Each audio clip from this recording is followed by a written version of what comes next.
Hey guys, subscribe for daily content, and if you're shopping for gear, make sure you check out the description for the newest items at some of the very best online retailers. There's also links for some of the items that I personally recommend. Thanks! What's going on YouTube? Metal Complex here, and today I've got another interesting knife review slash knife overview to share with you guys. These are the Spyderco Tenacious Lightweight in S35VN, which is interesting because the Spyderco Tenacious has traditionally, the standard one has always been the introductory level Spyderco. But the 8CR13 MOV steel has always turned people off for the money. I will link these, the upgraded ones, and the originals right down in the description so you guys can check them out for yourselves. Thank you so much to the gentleman who sent these in. It was sent by 2 different people. Really appreciate that. Thanks so much to my generous patrons who are supporting me right now. There's a link for Patreon right down below. Please make sure to follow me on Instagram at metal_complex and subscribe. Check to make sure that you're subscribed if you watch me daily. That would be great. Let's go ahead and get a measurement. I'm going to move one of these so that we've got some space here. Overall length of the Spyderco Tenacious Lightweight in S35VN coming in, of course, at 7 3/4 inches overall. Blade length coming in at 3.5 inches. And cutting edge coming in at about 3.35, something like that. How about some size comparisons up against the Ontario? Do we need to do this? It's the Tenacious. I've done it before. I'm going to go ahead and do it again. We'll do it. How about that? We'll do a couple. Up against the Ontario Rat Model 1. And how about the Spyderco Para 3? There you go. And let's swap this out for the Spyderco PM2. That would make sense. So there you go. I think Spyderco fans have what they need here, right? All right. So let's go ahead and talk about carry profile real quick. Thickness, about the same as the Spyderco Para 3. Your carry height and length versus the PM2 and Para 3. Yeah, it's going to be pretty tall. In fact, I think height is almost exactly the same, right? It's got a little bit more presence than the Para 3, but a little, maybe the same or a little less, shorter than the PM2, but the presence is still about the same, right? Considering how they do the liners and how tall it is and how wide the blade is. So there you go. Hardware check. You can get my tools down in the description now. They are very inexpensive and very recommendable. Let's go ahead and... yeah, there you go. T8s. And these are all going to be T6. There's a lot of them. 3 on each side. It's the same thing as the original Tenacious as far as I understand. Then you got 3 more for the pocket clip. So yeah, just be careful, right? These these Spydercos that are made in China, right? The Spyderco screws in general are not the toughest things in the world. If you've ever taken apart a Spyderco, you've probably stripped one, right? So be careful. Make sure you have quality bits. Don't go buy some cheap bit set. You will strip these screws and you will, well, you'll be screwed, right? That's not a good thing. So be careful. The inside of this, and I don't even know if we need the flashlight, but I'll use it because you can get it down in the description. Yeah, we have some milled out steel liners, weight reduction, that's nice. And weight on this guy, I'm going to guess that it weighs, what, 3.5 ounces maybe? 4 ounces, something like that. That's what I'm going to guess. Right in between, 3.74 ounces. I think that's fine. If you're big into ratios, you might not like that for the total amount of usable cutting edge, but to me, that's just 3 3/4 ounces. So, did I say 3 1/4? 3 3/4. I can't remember. I don't think it's that big of a deal. This is a larger full size. I mean, it's not even 8 inches, but it definitely absolutely feels like a full size knife. It's going to take up some room in your pocket, but it's not super duper heavy. So just use your best judgment there. All right. So, this is largely the same exact thing as the, Tenacious, the standard one, right? Instead of G10, we have the lightweight stuff. And then we have S35VN, which is a fantastic steel. Even at this price point, which we're going to talk about. S35VN, one of my favorite steels of all time, incredibly well balanced. Way better edge retention. In fact, better balance all the way around. Like, no, there's no argument to be made for 8CR13 MOV over S35VN. S35VN is a clear winner. We're talking about an Olympic athlete versus, you know, just B-team middle school. No offense to anybody. If you're B-team middle school, there were definitely sports like basketball that I played. I was definitely B-team in middle school, but that's what we're comparing to, right? So yeah, that's nice that they do that.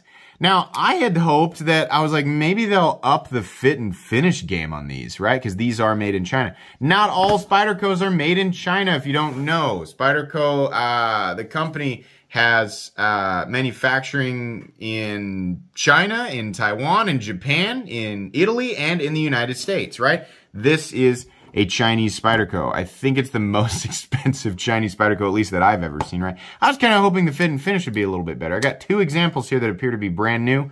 First one, off-centered. Second one, off-centered. Almost exact. It's almost like a precision off-centering, like they're intentionally trying to off-center it in the exact same place. Center these! Come on! That's crazy. We got Chinese knives that are 30 to 40 bucks that are perfectly centered. What's going on here, right? Can you center the blade yourself? Yeah, I have that centering trick video. You can do that, right? So, it's, you know, you can. Action, it's all right. It's what you'd expect. It's kind of tight, which, I mean, that's probably going to be the case with these. If you want them to be, you know, not have any blade play, they're probably going to be a little bit tight. I'm feeling no difference in overall quality between these and the original Tenacious, which is kind of a bummer, right? I'm also kind of, for the money, I'm kind of bummed out about the scales. I kind of wish they did these in two forms, right? Because they have the fully lipped steel liners, right? So the difference in weight between this and the, what's the weight on the G10 one? Is it really that much more? I don't know. I kind of wish they had a G10 version of this as well. You know, but okay, it's got the lightweight material, which is plenty strong. It's fine. The blade is the best. I mean, the blade profile is the best part of this knife. Absolutely. This is a performance blade, right? This is the thing that carried the HCR13 MOV steel, right? It's the thing I always said on the original. I was like, well, the steel sucks, right? I mean, it's not 420. It doesn't 420J suck. 420J is bull. Man, that shouldn't be a that shouldn't be a knife steel. But anyways, it's you know, the blade shape and profile and grind and all that. That's what made this knife work, right? It's why geometry is so important. It can take a mediocre steel or even a bad steel and make it okay or even great, right? So now we have this great blade shape with a great steel, and that's awesome. You can absolutely do the reverse flicks.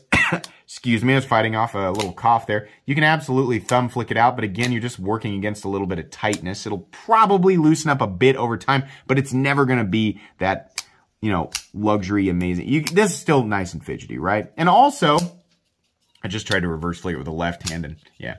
Also, yeah, ergonomically, it's pretty darn comfortable. This is a great work knife. Absolutely. It's just a straightforward work knife, and you can choke up right behind the edge, and that's nice, right? The fact that there's no sharpening choil makes it easy to really put as much power into that cut as you could want, but also there's no sharpening choil, so when you go to sharpen it, that area down here is always going to be a little bit of a goofball area, right? Blade, satin finish, meh. And then it has to say China over here, it has to, right? Up here, edges, shaving my fingernails a little bit. Not really that big of a deal. The blade is very good. I mean, it's just a good blade. And on both of these, how do the bevels look? They're okay. Yeah, okay. They're all right. I mean, they're better than what I've seen on the HCR13 MOV Spydercos. I think maybe I've just got two better examples. But, you know, little things like the centering and the action, right? I mean, the seating of the hardware, everything is fine. Nothing's wiggling around or rattling or anything like that. We don't have any detent latch. We also don't have any lockup issues, right? Lockup's totally fine, totally solid. You can see here, this one, something like 60%. This one, 50%, which is fine. They'll stay right about there, right? I mean, remember when I got my Rat steel liner lock, it started off at 50%, and here we are however many years later, and I have abused the crap out of this thing, and it just always locks up right there. The locks will generally, unless you are abusing the knife or intentionally trying to destroy the lock, it will settle in at a certain point and will just always be there, right? So, we have fit and finish, overall, like just the combination of the feeling of action and things like that, and the centering. That's the equivalent of unfortunately a much less expensive knife. But we have some materials, basically just the blade steel, that you know, is absolutely appropriate at the price that they want. In fact, you can still buy lots of knives that are, you know, 150 to 200 that are fine with S35VN. So they want $100 roughly for this knife, $98, right? Yeah, if you want that much money, the fit and finish would need to be much better, right? In this exact form. Centering would have to be on, it'd have to be nice and smooth. Those bevels would have to be, you know, the cutting bevels would have to be perfect all the time. And then I'd feel a little better about that, right? In its current form, it's kind of a bummer that it's $98. This feels more like, you know, it's like subpar. Here's the thing. I don't want these to stay like just, oh, the Tenacious is just off-centered. The Tenacious is just a little bit tight, and, you know, sometimes it's a dice roll for the evenness of the cutting bevels. These seem to be okay, right?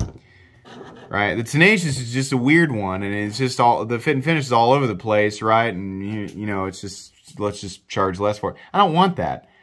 I want it to be the $100 knife that it should be. So this is weird because it's still a good value, kind of, but it's also kind of like disappointing. It's really disappointing to get a steel like S35VN on a knife that's got a really good looking profile. It's got, I mean, it's a great potential work knife. Now here's the thing. All this aside, all this nitpicky reviewer stuff aside, will the Tenacious work really, really well as a work knife? Like, is this a dependable knife, you know, even with the quarks? Oh yeah, you'll be fine. You'll be fine. But usually people who are spending money like this, they want those extra little touches, even if the knife's gonna get all wonky and goofed up over time anyway. We want it to be centered. We want it to feel good on the deployment, right? You could probably take this apart, add some 10-weight nano oil, which I really should add in the description. Yeah, you can do that. It might help a little bit, but then you're gonna have to, you know, it's like, I know that the hardware is not the most resilient, most durable hardware in the world. So every time you take it apart, those screw heads, those T6 screw heads are going to get more and more and more, you know, chewed up. Yeah, $100, it's hard. Can I recommend this knife? If you really love the Tenacious and you've always thought, gosh, I really would love it even more if it was in S35VN and very specifically blue FRN, or whatever the heck this stuff is, right? Then maybe. The pocket clip, which we didn't really talk about, is a standard Spyderco pocket clip that has the lanyard hole in it and carries like this, which kind of, it's approaching fairly shallow, you know? And it's tip up, tip down, left or right-handed carry, so that's fine. It's right-handed liner lock, but it's just as easy, in my opinion, to manipulate with your left hand, even if you're right-hand dominant, so I'm sure lefties won't have a problem with that. It's just a bummer that the Tenacious, like Chinese Spydercos, are just not up to par with what we get from companies like CJRB, QSP, Civivi. I mean, dang, how come they're able to do it so well? It's kind of a bummer. I want this to feel like a Civivi or somewhere around there, but be, you know, $100 with the S35VN. And honestly, I would take a G10 one over this, right? That'd be great, but that's not what we have here. You got to really want this knife, you know, to buy it and be happy with it. But for $100, you know, even though S35VN, like, isolated by itself, people, you know, if someone was like, hey, what do you think if I was going to come out with a knife, S35VN and $100? Your first thought would probably be, wow, that sounds like a great deal. Sorry, I'm making fun of myself there because of the pitch when I said, wow. Yeah, sounds great. And then here's the end result. And you're like, that's less than, you know, it's disappointing. And it's weird. Because S35VN for $100 should be like, wow, it's like, how'd you mess it up? You know, it's all right. This isn't abysmal. I'm not saying it's bad. It's just like, I want it to be better. it's still going to be a fantastic and very dependable tool, right? If you pick this up, you probably never really have to take it apart.